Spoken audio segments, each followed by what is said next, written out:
নমস্কার বন্ধুরা, রমা কুকিংয়ে সবাইকে স্বাগত জানাই। আজকে আপনাদের সাথে শেয়ার করব একদম অনুষ্ঠান বাড়ির স্বাদে মাছের মাথা দিয়ে বাঁধাকপির ঘন্ট। যে কোনো অনুষ্ঠান বাড়ির দুপুরবেলা মেনুতে যেইভাবে মাছের মাথা দিয়ে বাঁধাকপির ঘন্ট তৈরি হয়, আজ আমি একদম সেইভাবে তৈরি করে দেখাবো। সম্পূর্ণ ভিডিওটি দেখার অনুরোধ রইল।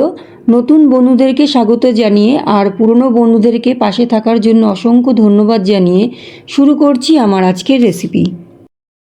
মাছের মাথা দিয়ে বাঁধাকপি রান্না করার জন্য গ্যাস অন করে আমি একটা কড়াই বসিয়ে দিয়েছি, আর কড়াইয়ের মধ্যে কিছুটা জল দিয়ে দিচ্ছি বাঁধাকপিটা ভাপিয়ে নেওয়ার জন্য।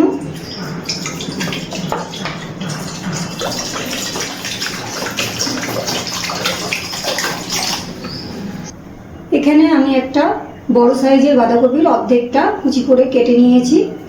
এবার বাঁধাকপিটা এই জলের মধ্যে দিয়ে দিচ্ছি, খুব হালকা আমি ভাপিয়ে নেব।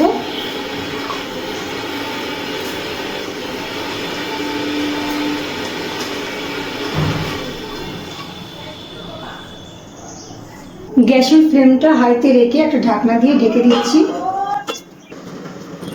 ঢাকনাটা তুলে নিচ্ছি।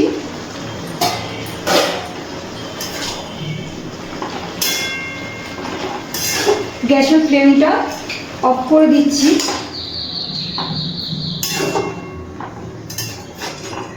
বাঁধাকপিটা ভাপানো হয়ে গেছে, খুব বেশি ভাপাইনি। এবার একটা ছাঁকনি দিয়ে জলটা ঝরিয়ে নেব। এবারে গ্যাস অন করে আবারও কড়াই বসিয়ে দিয়েছি, আর কড়াইয়ের মধ্যে দিয়ে দিচ্ছি সর্ষের তেল। তেলটা গরম করে নেব। তেলটা গরম হয়ে গেছে। এবার এই গরম তেলের মধ্যে আমি কিছুটা নুন দিয়ে দিচ্ছি।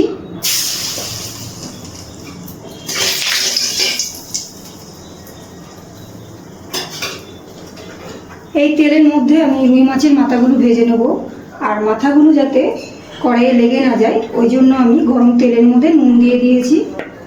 এবার রুই মাছের মাথাগুলো ভেজে নিচ্ছি।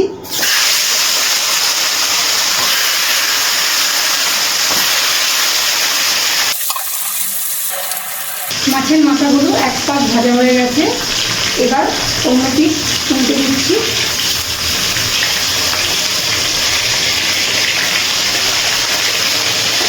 গ্যাসের ফ্লেমটা হাইতে দিয়ে মাছের মাথাগুলো ভেজে নিচ্ছি। খুব ভালো করে লাল লাল করে মাছের মাথাগুলো ভেজে নিয়েছি। এবার তেল থেকে তুলে নিচ্ছি।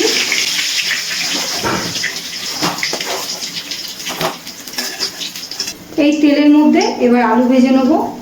একটা বড় সাইজের আলু আমি কুচি কুচি করে কেটে নিয়েছি, সেটা দিয়ে দিচ্ছি তেলে।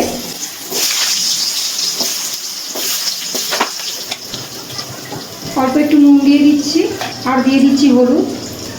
এবার আলুটাকে ভালো করে নুন হলুদ দিয়ে লাল লাল করে ভেজে নিচ্ছি।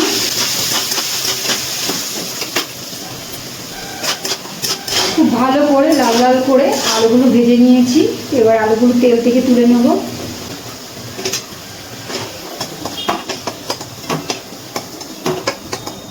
এবার এই তেলের মধ্যে দিয়ে দিচ্ছি শুকনো লঙ্কা, দুটো এলাচ, দারচিনি, আর দিয়ে দিচ্ছি সাদা জিরে। ফোড়নটাকে হালকা একটু নাড়াচাড়া করে নেব তেলে।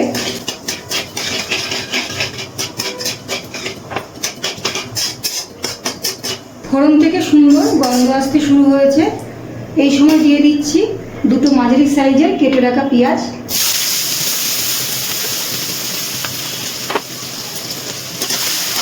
পেঁয়াজটা একটু ভেজে নিচ্ছি। পেঁয়াজটা ভাজা হয়ে গেছে। পেঁয়াজটা কিন্তু খুব লাল লাল করে ভাজিনি। এবার এর মধ্যে দিয়ে দিচ্ছি একটা কেটে রাখা টমেটো। টমেটোটা পেঁয়াজের সাথে একটু হালকা ভেজে নেব। টমেটোটা হালকা ভেজে নিয়েছি। এবার এর মধ্যে দিয়ে দিচ্ছি আদা, রসুন আর কাঁচা লঙ্কা বাটা।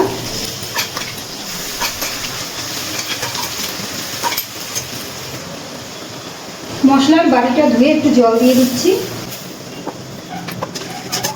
গ্যাসের ফ্লেমটা হাইতে রেখে একটু আগে তেলে নাড়াচাড়া করে নেব আদা রসুনটা।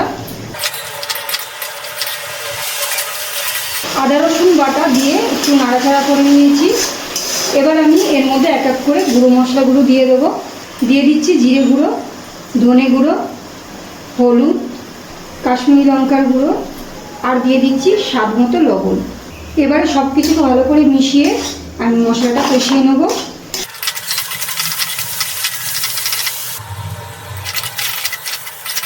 খুব ভালো করে মশলাটা কষানো হয়ে গেছে। এবার এর মধ্যে ভেজে রাখা আলুগুলো দিয়ে দিচ্ছি।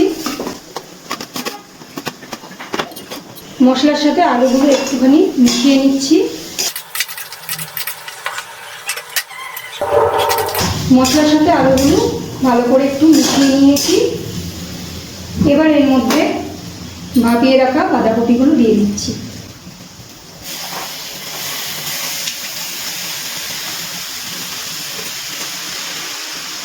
এবারে মশলার সাথে বাঁধাকপিগুলো ভালো করে মিশিয়ে নিচ্ছি নাড়াচাড়া করে। এই সময় গ্যাসের ফ্লেমটা হাইতে রেখে দিয়েছি।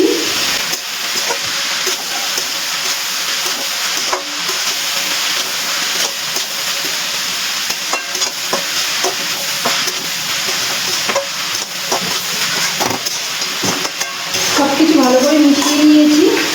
এবার গ্যাসের ফ্লেমটা একদম লোতে রেখে একটা ঢাকনা দিয়ে ঢেকে রেখে দিচ্ছি। কিছুক্ষণ পর ঢাকনাটা তুলে নিচ্ছি। এবার ভেজে রাখা মাছের মাথাগুলো দিয়ে দিচ্ছি।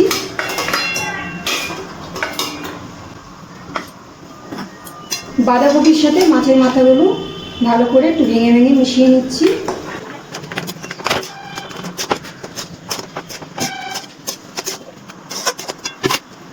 এবারে এর মধ্যে দিয়ে দিচ্ছি 3টে কাঁচা লঙ্কা চেরা। আর একটু কিছুক্ষণ নাড়াচাড়া করে নিচ্ছি।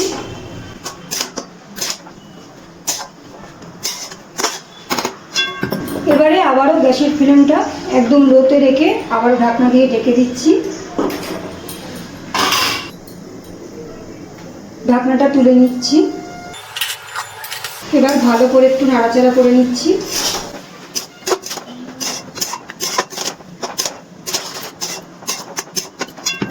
এবারে গ্যাসের ফ্লেমটা একটু মিডিয়ামে দিয়ে দিচ্ছি। দিয়ে কিছুক্ষণ নাড়াচাড়া করে আরও কিছুক্ষণ রান্না করে নিতে হবে। বাঁধাকপির মধ্যে যেহেতু এখনও জলাভাবটা আছে, তাই কিছুক্ষণ একটু নাড়াচাড়া করে নিচ্ছি।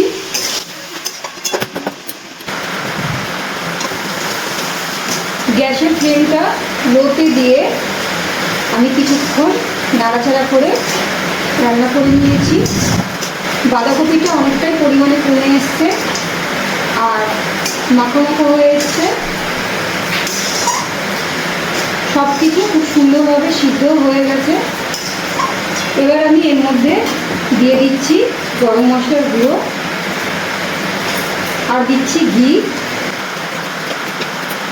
ঘি আর গরম মশলা বাঁধাকপির সাথে ভালো করে নাড়াচাড়া করে মিশিয়ে নিচ্ছি। ঘি গরম মশলা ভালো করে বাঁধাকপির সাথে মিশিয়ে নিয়েছি। মাছের মাথা দিয়ে বাঁধাকপি আমাদের রান্নাটা কিন্তু একদম তৈরি হয়ে গেছে। এবার আমি একটা পাত্রে গরম গরম পরিবেশন করে নেব। তাহলে দেখলেন কত সহজেই অনুষ্ঠান বাড়ির দুপুরবেলার যেরকমভাবে বাঁধাকপির ঘন্ট তৈরি হয় সেটা বাড়িতেই বানিয়ে নেওয়া যায়। অতি অবশ্যই বাড়িতে একবার বানিয়ে দেখুন, কমেন্টে জানাবেন রেসিপিটা কেমন লাগলো। ভালো লাগলে লাইক করবেন, শেয়ার করতে ভুলবেন না। যারা এখনও চ্যানেলটিকে সাবস্ক্রাইব করেনি তাদের অনুরোধ করব চ্যানেলটিকে সাবস্ক্রাইব করে এই পরিবারে সদস্য হয়ে যাওয়ার জন্য। আজ এই পর্যন্ত, আবারও হাজির হয়ে যাব অন্য কোনো রেসিপির সাথে। সবাই ভালো থাকবেন, সুস্থ থাকবেন। ধন্যবাদ।